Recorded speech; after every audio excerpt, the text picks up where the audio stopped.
Una de las tareas fundamentales que debe de realizar un editor es transformar el texto de un autor en un libro. Normalmente el escritor envía su manuscrito en formato Word, que el editor pues lee, trabaja, y a partir de ahí el editor debe realizar o coordinar una serie de tareas editoriales de suma importancia para que de este manuscrito se produzca un soporte digital final que pueda remitirse a imprenta. La imprenta ya imprime el libro y produce pues el libro objeto. Quiere decir que todos los trabajos que existen entre la recepción del manuscrito y la remisión a la imprenta son trabajos editoriales que llamamos trabajo con manuscrito y que hoy vamos a conocer. Lo primero, lógicamente, será la lectura a fondo del manuscrito. Una vez finalizada, el editor puede plantear al escritor algunos cambios que, a su parecer, mejorarían la obra. Este trabajo se ha podido también ir realizando a medida que se avanzaba en la escritura del texto. Las propuestas de mejora pueden referirse, por ejemplo, a cuestiones de estructura, de orden de capítulos, de extensión, de principio y final, de profundidad o características de los personajes, de intensidad y tensión, de reforzar o ampliar algunos pasajes o de reducir otros, o de algunos aspectos de estilo, por citar algunas de las cuestiones más habituales. En todo caso, la obra siempre es propiedad exclusiva del escritor, que podrá aceptar o no estas sugerencias. Una regla básica en el mundo editorial. Un editor nunca puede cambiar un texto manuscrito, el texto que presenta el escritor, si el escritor no lo ha autorizado expresamente. El texto es propiedad del escritor y por tanto el editor puede hacer sugerencias sobre el mismo que el escritor aceptará o no. Normalmente los escritores son receptivos.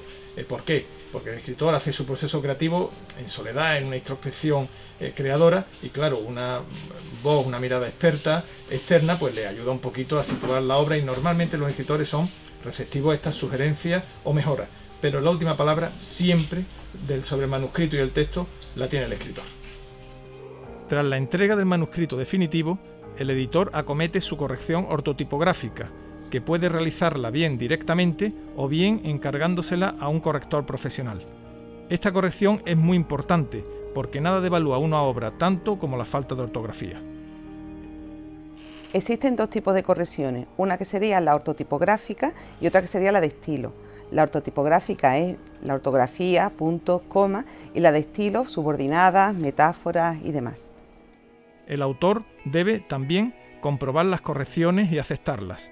En algunos casos también se pueden proponer correcciones de estilo.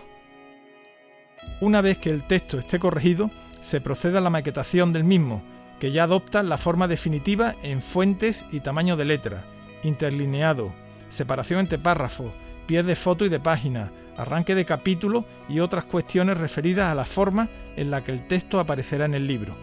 Una vez maquetado, el editor incorpora los créditos, el colofón en su caso, los índices, las páginas de entradilla y cualquier otra materia accesoria que configura la forma del texto final. Uno de los oficios más desconocidos en el panorama editorial es el de maquetador, aquel profesional que transforma el original en un libro. Kerning, tracking, usos tipográficos, fuentes, blancos, todo ha de estar al servicio de la lectura. Una vez concluido este trabajo, se obtiene una galerada, normalmente en formato PDF, que vuelve a enviarse al escritor para su corrección y aprobación. Es muy importante que el autor apruebe la galerada final antes de su remisión a imprenta. El editor suele escribir el texto de contraportada del libro y la biografía del escritor, que normalmente figura en la solapilla. Al igual que el contenido del libro pertenece por completo al escritor, el título definitivo de la obra y la portada deben acordarse entre el editor y el escritor.